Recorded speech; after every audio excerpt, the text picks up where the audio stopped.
Hello students, आज हमें अपना चैप्टर स्टार्ट करना है मेज़र ऑफ सेंट्रल टेंडेंसी।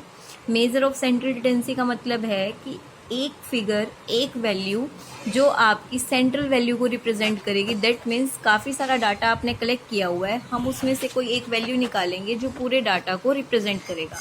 जैसे कि आप देखते हैं कल +2 का रिजल्ट आया, तो जब हम बच्चों से पूछते हैं कि आपके कितने % मार्क्स आए, तो हमें बोलते हैं 70%, 80%, 90%। क्या उन्होंने सिर्फ एक ही पेपर दिया था जो वो 90% का मतलब क्या है? क्या सभी सब्जेक्ट्स में 90 है? नो। 90% का मतलब है कि उनके सभी सब्जेक्ट्स में अप्रोक्स 90 है, यानी कि वो एक 90% जो वैल्यू है वो हमें ये रिप्रेजेंट कर रही है कि उनके सभी सब्जेक्ट्स में मार्क्स नियर अबाउट 90 हैं। तो एवरेज का मतलब क्या होता है? Single figure which represent the complete set of data. एक सिंगल फिगर होती है, एक वैल्यू, जैसे परसेंटेज एक वैल्यू है, आपके सब्जेक्ट मानिए 5 है या 6 है, पर एक परसेंटेज पूरे डाटा को रिप्रेजेंट करती है। इसको एवरेज को निकालने का पर्पस क्या होता है? Brief description. अब किसी बच्चे के बारे में जानना है कि इंटेलिजेंट है या डफर है, क्या मैं उसके सारे सब्जेक्ट्स के मार्क्स थोड़ी पूछ रही हूँ? उसने कहा 90% इंटेलिजेंट है, 40% डफर है।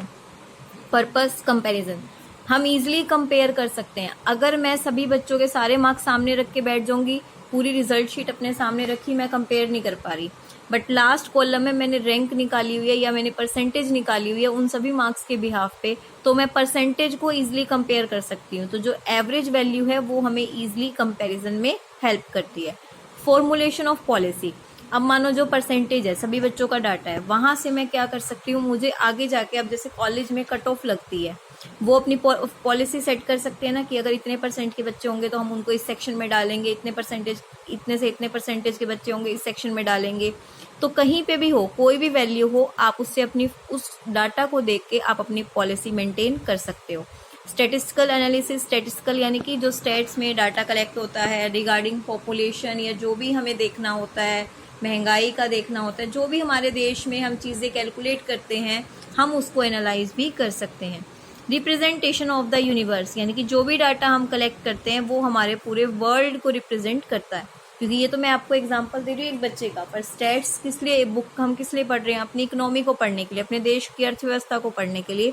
तो यूनिवर्स का जो हम डाटा कलेक्ट करते हैं, जो भी हम उसमें एवरेज निकालते हैं, वो पूरे यूनिवर्स को ही रिप्रेजेंट करता है।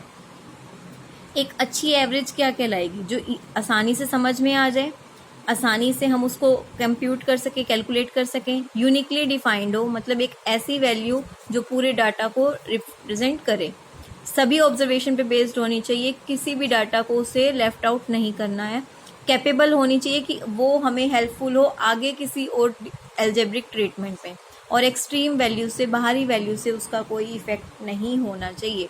ये होती है हमारी एवरेज। टाइप्स ऑफ एवरेज देखिए, अर्थमेटिकल एवरेज होते हैं, पोजिशनल। अर्थमेटिक में AM, GM, HM। Arithmetic mean, geographic mean, harmonic mean, ये दोनों आपके सिलेबस में नहीं है, कॉलेज में आएंगे। फिलहाल आपका अर्थमेटिक मीन, और पोजिशनल में मीडियन और मोड। तो आज हम स्टार्ट करने जा रहे हैं AM। आपको इसी तरह से अपनी नोटबुक, जिनके पास बुक नहीं है कोई प्रॉब्लम की बात नहीं है, आपको बस थ्योरी में यही चीज़ करनी है, अपने नोटबुक में नोट्स बनाने हैं, और हमारा जो प्रैक्टिकल कंसेप्ट स्टार्ट होगा उसके भी क्वेश्चन मैं आपको खुद ही दिया करूंगी। जो क्वेश्चन मैं दूंगी आपको वही क्वेश्चन करने हैं। तो देखिए, अर्थमेटिक मीन, आज हम सिर्फ फॉर्मूले समझेंगे और सीरीज क्या होती हैं वो समझेंगे। कल से हमारे न्यूमेरिकल क्वेश्चन स्टार्ट हो जाएंगे, तो आज आपको फॉर्मूले और ये थ्योरी के नोट्स अपनी नोटबुक में बनाने हैं। अर्थमेटिक मीन, इसकी एक तो हम सिंपल अर्थमेटिक मीन निकालेंगे जिसमें हम ये 3 सीरीज करेंगे। एक होता है वेटेज अर्थमेटिक मीन, वेटेज हम लास्ट में करेंगे। सबसे पहले हम simple arithmetic mean. Simple arithmetic mean में एक तो इंडिविजुअल सीरीज होती है, एक डिस्क्रीट सीरीज होती है, एक कॉन्टिन्यूस सीरीज होती है। एग्जाम्पल के तौर पे मैंने आपको एक एग्जाम्पल दिया हुआ है नीचे, जो अपनी नोटबुक में भी आप दे सकते हैं कि इंडिविजुअल सीरीज कौन सी होती है। सिर्फ देखो इस तरह से मार्क्स लिख दिए, ये मार्क्स हैं 10 बच्चों के मार्क्स हैं एग्जाम में, ठीक है। अब ये जो मार्क्स हैं 10 बच्चों के सिर्फ इंडिविजुअली बताए गए हैं, तो ये इंडिविजुअल सीरीज है। डिस्क्रीट मतलब जहाँ पे आपको कंबाइन करके बता दिया जाता है। डिस्क्रीट का मतलब क्या होता है कि कंबाइन करके बता दिया। जैसे इसमें तो अलग अलग लिखा हुआ है ना, डिस्क्रीट में क्या होगा? अगर मानो 5 बच्चों के नंबर 20 आए हैं तो 20 नंबर हो गए, और ये F होती है फ्रीक्वेंसी। F क्या होती है? फ्रीक्वेंसी, कि कितने बच्चों के हैं, नंबर ऑफ स्टूडेंट्स। फ्रीक्वेंसी का मतलब नंबर ऑफ स्टूडेंट्स।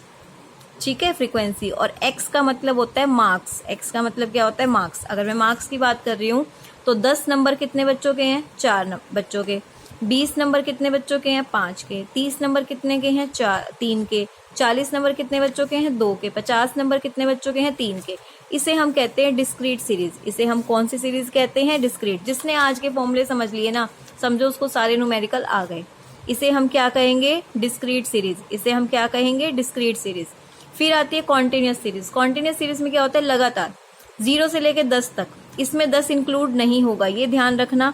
जो ये वाली वैल्यू होती है ये इसमें इंक्लूड नहीं होती। यानी कि 0 से 10 तक का मतलब है जिन बच्चों के नंबर 0 से लेके 9 तक हैं, यानी कि 10 से कम। 10 से लेके 20, अब 10 यहाँ पे इंक्लूड होगा, वहां नहीं किया था। 10 से लेके 19 तक इसमें आएंगे, 20 से लेके 29 तक इसमें आएंगे, 30 से लेके 39 तक इसमें आएंगे, 40 से लेके 49 तक इसमें आएंगे। तो 0 से 10 में 20 बच्चे हैं। ये होती है हमारी कॉन्टिन्यूस सीरीज। अब इनको करना कैसे, ये देखिए। 3 मेथड होते हैं कैलकुलेट करने के। अगर आपको क्वेश्चन में स्पेसिफिकली कोई मेथड मेंशन हो तब तो आप वही फॉर्मूला लगाएंगे, बट अगर स्पेसिफिकली कोई आपको फॉर्मूला मेंशन नहीं है तो आपको जो इजी लगे आप वो यूज कर सकते हैं। इंडिविजुअल सीरीज में हम हमेशा डायरेक्ट मेथड ही अप्लाई करते हैं। डायरेक्ट मेथड ये हमारा मीन का साइन होता है, एक्स बार, एक्स वैल्यू होती है उस पर बार लग जाए तो वो मीन होता है। समीशन का साइन है, समीशन ऑफ एक्स बाय में एन। ये सारे एक्स हैं। समीशन ऑफ एक्स का मतलब इस सबको टोटल कर दो। इस सबको टोटल करके क्या आया, 340। एन मतलब कितने स्टूडेंट्स हैं, नंबर ऑफ स्टूडेंट्स 10। दोनों को डिवाइड कर दिया, फॉर्मूला यही कहते हैं ना, दोनों को डिवाइड कर देंगे तो मीन आपका यहाँ से कितना आ गया, 34। क्लियर है। शॉर्टकट मेथड और स्टेप डेविएशन मेथड वो मैं आपको इसी में फॉर्मूला समझा दूंगी। आप यूज करना चाहें तो इसमें कर सकते हैं, वरना हम इंडिविजुअल सीरीज में मोस्टली हम डायरेक्ट मेथड ही यूज करते हैं। अगर मैं डिस्क्रीट सीरीज की बात करूं तो यहाँ पे अगर मुझे डायरेक्ट मेथड से निकालना है तो डायरेक्ट मेथड मेरा क्या होगा, समीशन ऑफ एफ एक्स। देखो फॉर्मूले से ही समझ आ रहा है, एफ और एक्स की मल्टीप्लाई, एफ और एक्स की मल्टीप्लाई करके यहाँ पे क्या निकलेगा, एफ एक्स। उसका आप नीचे क्या करेंगे, टोटल। उसके टोटल को एन से डिवाइड करेंगे। एन ये है, ये नंबर ऑफ स्टूडेंट्स है ना, समीशन एफ को ही एन कहते हैं।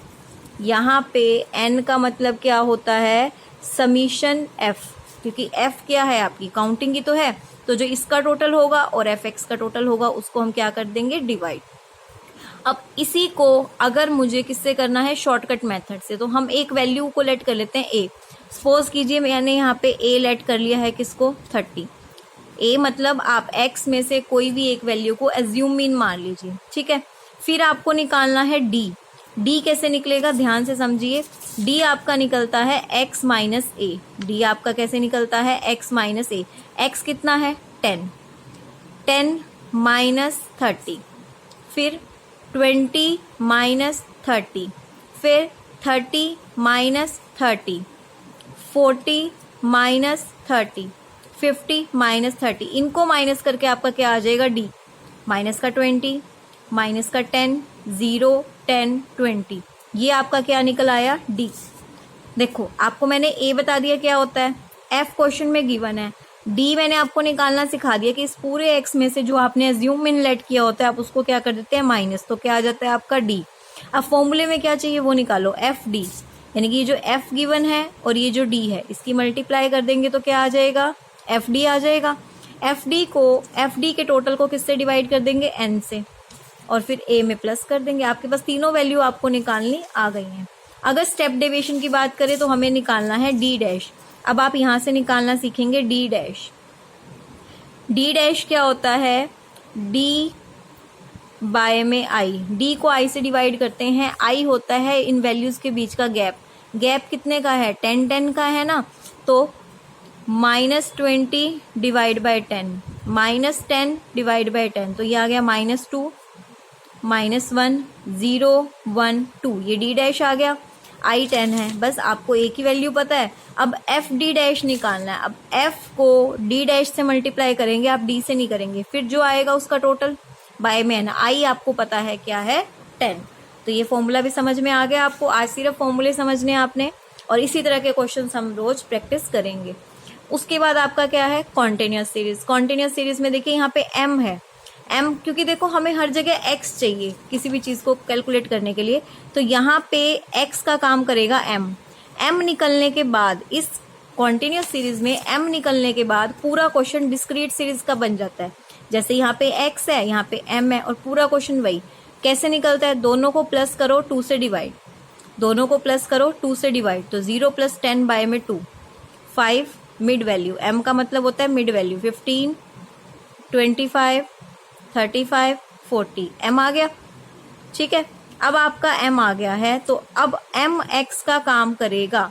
यहाँ पे आपका d क्या होता है, m - a होता है, क्योंकि हम m में से माइनस करते हैं। f और m की मल्टीप्लाई कर दो, n से डिवाइड कर दो, यानी कि f का टोटल। उसके बाद fd निकालना है। अब d आपको पता है कैसे निकलेगा, यहाँ पे m - a, पहले यहाँ पे किसी को a लेट करो, यहाँ पे मैंने बीच वाली वैल्यूज को a लेट कर लिया, तो d कैसे निकलेगा आपका 5 - 25, 15 - 25, 25 - 25, 35 - 25, 40 - 25, डी आ जाएगा। बस फिर उसकी FD की मल्टीप्लाई करके टोटल कर देंगे। इसी तरह D' निकालना है तो गैप कितने का था, 10 का, जो आपका D आया है 10 से डिवाइड कर दो, डैश आ जाएगा। तो आई थिंक आपको ये सारे फॉर्मूले आज समझ आ चुके हैं। आपको ये थ्योरी के इसी तरह से नोट्स बनाने हैं, ज़्यादा इसमें डीपली जाने की थ्योरी में जरूरत नहीं है आपको। मेन आपको ये फॉर्मूले के नोट्स बनाने हैं एज इट इज़।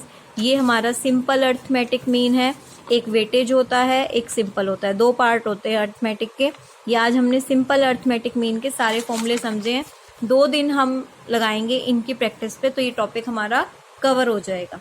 ठीक है, इस फॉर्मूलेज को और एक एग्जाम्पल के तौर पे आप ये क्वेश्चन नीचे लिख देना कि कैसे क्या निकलेगा रफली, ताकि कल को कोई भी दिक्कत हो आपको पता होना चाहिए कि फॉर्मूले कैसे यूज हो रहे हैं। क्लियर है? कोई भी डाउट हो तो आप मुझसे इसमें पूछ सकते हैं। आपने 10th क्लास में भी ये फॉर्मूले किए होंगे। Thank you.